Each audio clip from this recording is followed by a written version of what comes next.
जय हिंद फ्रेंड्स। तो आज हम लोग इस वीडियो में थेल्स प्रमेय देखेंगे जो आपका हर बार बोर्ड एग्जाम में 5 अंकों का पूछा जाता है। तो चलिए हम लोग शुरू करते हैं। क्वेश्चन है आपका, यदि किसी त्रिभुज की एक भुजा के समांतर अन्य दो भुजाओं को भिन्न भिन्न बिंदुओं पर प्रतिच्छेद करने के लिए एक रेखा खींची जाए तो ये अन्य दो भुजाएं एक ही अनुपात में विभाजित होगी। या इसी क्वेश्चन को इस तरह से भी दिया जा सकता है मित्र, यदि किसी त्रिभुज की एक भुजा के समांतर एक रेखा खींची जाए तो अन्य दो भुजाएं एक ही अनुपात में विभाजित होती हैं या तो हो जाती है।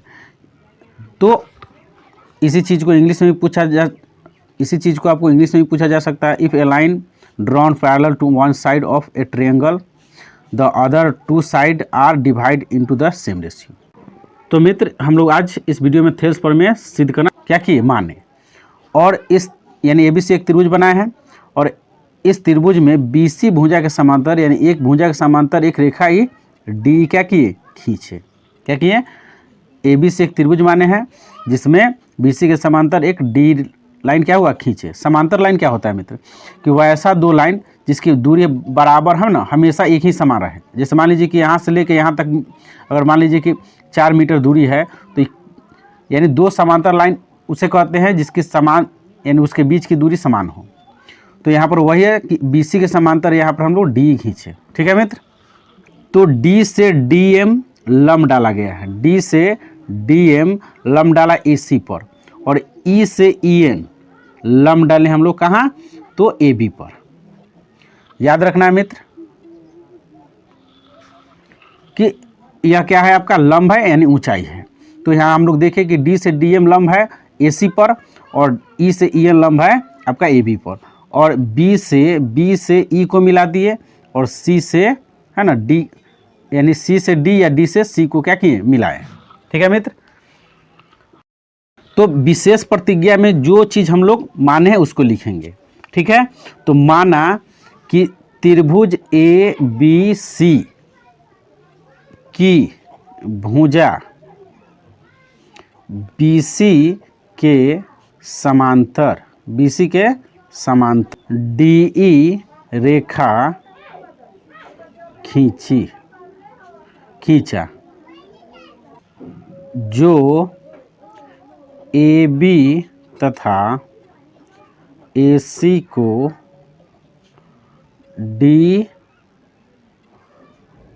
D और E बिंदु पर काटती है। तो क्या किए मित्र, विशेष प्रतिज्ञा में जो चीज़ पहले से दिया है उसी को लिखना है। जैसे माना ABC एक त्रिभुज है जिसमें BC के समांतर D एक रेखा खींचे हैं जो AB को D पर। ठीक है, तो हमें सिद्ध करना है AD बटे DB बराबर AE बटे EC।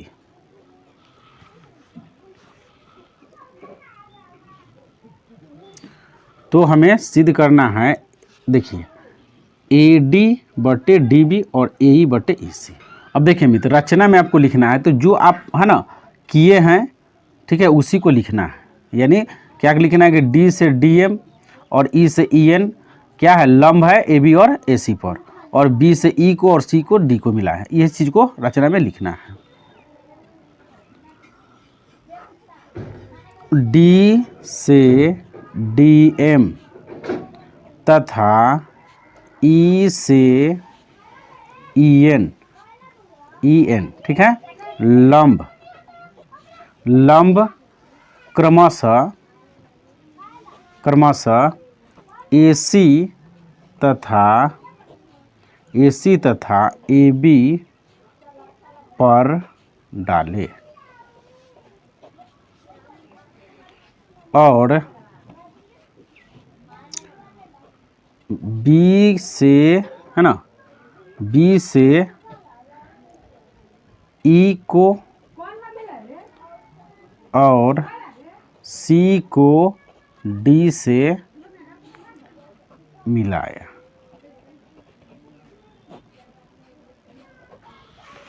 तो हम लोग क्या किए मित्र कि देखिए बी से ई को और सी से डी को मिलाए, वही चीज़ को लिखे हैं कि डी से डी एम तथा ई से ई एन लंब है क्रमशः ए सी तथा ए बी पर, और बी से ई और सी को डी से मिलाए हैं। ठीक है, तो देखिए मित्र अब हम लोग क्या करेंगे कि यहाँ ए डी बटे डी बी दिखाना है। ठीक है, तो अब हम लोग एक दान त्रिभुज लेंगे ए डी ई और एक दान त्रिभुज लेंगे डी बी ई। ठीक है, यानी एक दान यह त्रिभुज लिया जाएगा आपका और एक दान यह त्रिभुज। ठीक है, और तो चलिए मित्र हम लोग क्या करेंगे, अब त्रिभुज ए बी सी का क्षेत्रफल निकालेंगे और समीकरण मानते हुए क्या करेंगे, ए डी बटे डी बी और ए ई बटे ई सी सिद्ध करेंगे। तो सबसे पहले हम लेंगे त्रिभुज ए डी ई का क्षेत्रफल, है ना। तो प्रमाण में क्या करेंगे कि त्रिभुज ए डी ई का क्षेत्रफल बराबर क्या होगा, तो हम लोग जानते हैं त्रिभुज के क्षेत्रफल का फॉर्मूला क्या होता है, 1/2 गुने आधार गुने ऊंचाई। ठीक है मित्र, तो बताइए 1/2 और देखिए हम लोग लिए ए डी ई, तो ए डी, तो मित्र हम लोग क्या कर रहे हैं प्रमाण में यानी प्रूफ में त्रिभुज लिए हम लोग क्या ए डी ई का क्षेत्रफल, तो हम लोग जानते हैं त्रिभुज का क्षेत्रफल क्या होता है, तो त्रिभुज ए डी ई का क्षेत्रफल 1/2 गुने आधार गुने ऊंचाई। ठीक है, तो यहाँ पर हम लोग देख रहे हैं कि 1/2 आधार की जगह देखिए मित्र ये आपका क्या है आधार है और ऊंचाई क्या है यह लंब है, यानी ई एन क्या है लंब है। यहाँ पे समझ सकते हैं कि यहाँ देखिए यहाँ से ए डी आपका क्या आधार है और ई एन क्या है लंब है, तो जो 90 डिग्री कोण बना के रखा है वही लंब, इसको ऐसे करके सीधा देख सकते हैं आप इस तरह से। देखिए मित्र इस तरह से करिएगा तो क्या हो गया, यह आपका ऊंचाई हो गया और ए डी क्या है आपका ऊंचाई, सॉरी आधार, ए डी क्या है आपका देखिए ए डी, तो ए डी आपका हो गया क्या आधार और ऊंचाई हो गया ई एन। ठीक है, तो यहाँ से हम लोग क्या किए मित्र कि ए डी आपका आधार और ऊंचाई हो गया देखिए लंब यही ना है ई वाला, यानी ई एन हो गया ऊंचाई। ठीक है, तथा त्रिभुज, अब देखिए मित्र देखिए अब हम लोग लेंगे त्रिभुज डी बी ई में। ठीक है,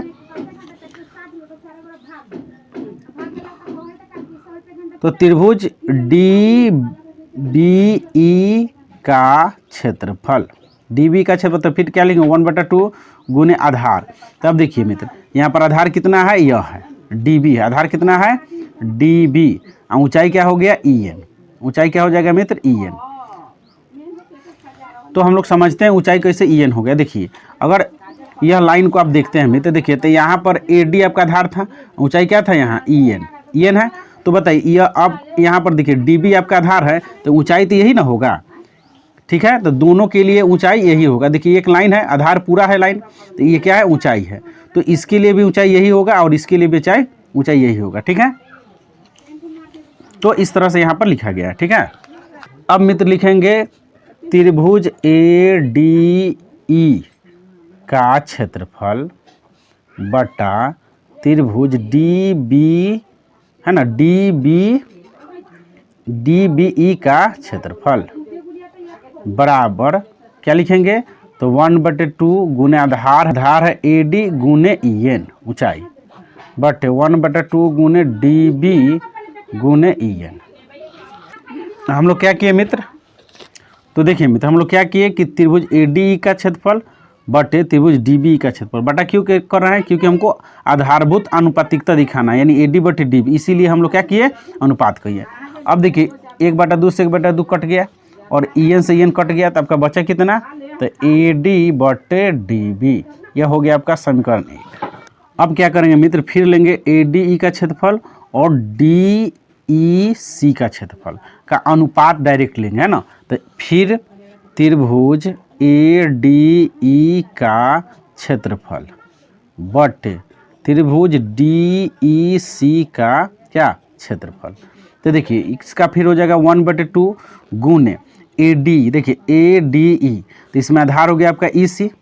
ठीक है, बोले ए ई, सॉरी आधार क्या हो गया ए ई और ऊंचाई क्या हो गया डी एम। ठीक है, यहाँ पर लंब है, इसको ऐसे भी समझ सकते, देखिए यहाँ पर आपका ये आधार है, तो यहाँ ए ई लिए हम आधार, यहाँ ए ई, तो ऊंचाई क्या हो गया आपका डी एम। ठीक है, तो यही लिख देंगे ऊंचाई डी एम बटे फिर हम लिए हैं त्रिभुज डी ई सी, तो डी ई सी में आधार आपके हो गया ई सी, ई से लेकर सी तक, तो 1/2 गुने ई सी क्या है मित्र ई सी गुने ऊंचाई क्या हो जाएगा, देखिए यह आधार सेम एक गो है तो ऊंचाई तो दोनों के लिए डी एम होगा, तो यहाँ पर ऊंचाई डी एम। तो फिर उसी तरह से ये दोनों कट जाएगा, है ना, 1/2 से 1/2, डी एम से डी एम, तो बच गया आपका AE/EC बराबर समीकरण ये 2 होगा। ठीक है, ये आपका हो गया कितना, समीकरण 2 AE/। तो मित्र यहाँ पर है ना 2 लाइन शॉर्ट की है, क्योंकि हमको है ना AD का क्षेत्रफल निकाल के फिर DEC का क्षेत्रफल निकाल के अनुपात करना होता है। तो यहाँ पर डायरेक्ट हम क्या किए हैं कि AD का क्षेत्रफल, ठीक है, AD का क्षेत्रफल, AD का क्षेत्रफल आधार हो गया आपका AE और ऊंचाई DM, फिर DEC में आधार आपका EC और ऊंचाई वही DM और कटा। चूँकि इसमें दिया है मित्र कि DE समांतर आपका है, DE समांतर क्या है तो BC है। यह प्रश्न में ही दिया गया था कि D जो है D लाइन BC के समांतर है। तो जब DE समांतर है BC के, तो इसके बीच जो त्रिभुज बनेगा वो भी क्या होगा, एक दूसरे के समांतर होगा। तो इसलिए हम लोग लिख सकते हैं, इसलिए त्रिभुज त्रिभुज DBE का क्षेत्रफल, ठीक है मित्र, बराबर त्रिभुज DEC का क्षेत्रफल। ठीक है मित्र, क्या होगा कि DE समांतर BC है तो इसके बीच बनने वाला क्षेत्रफल भी क्या होगा, बराबर होगा। इसीलिए लिखेगा त्रिभुज DBE का क्षेत्रफल और त्रिभुज DEC का क्षेत्रफल क्या होगा, बराबर होगा। क्यों, तो लिखेंगे इसमें कि क्योंकि ये दोनों समान है ना, समान आधार DE और एक ही जोड़ी समांतर रेखाएं, है ना, एक रेखाएं DE और BC के बीच स्थित है।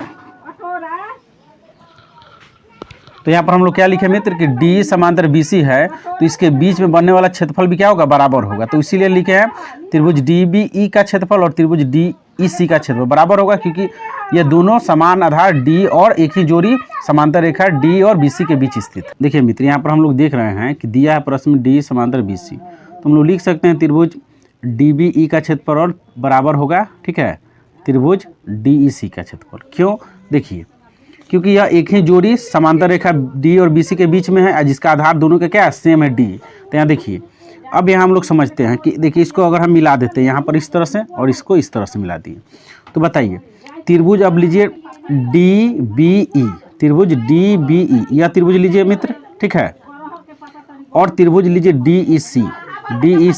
तो यह दोनों जो त्रिभुज बना है, ठीक है, यह दोनों त्रिभुज बना है, इसका आधार सेम है और एक ही जोड़ी समांतर रेखा के बीच स्थित है। तो इसका अगर आप निकालिएगा, है ना, क्या निकालिएगा, यानी यह त्रिभुज और यह त्रिभुज क्या है, बराबर होगा। तो उसी चीज़ को हम लोग, यानी इसका क्षेत्रफल क्या होगा, बराबर होगा। तो वही चीज़ को लिखा गया है, त्रिभुज DBE का क्षेत्रफल और त्रिभुज DEC का क्षेत्रफल क्या होगा, बराबर होगा, क्योंकि दो समांतर रेखा के बीच जो त्रिभुज बना है, दोनों का त्रिभुज के क्षेत्रफल क्या होगा, तो बराबर होगा। ठीक है, तथा समीकरण 1 तथा 2 से, ठीक है, AD/DB बराबर AE/EC, यही आपका क्या था, प्रूव हो गया।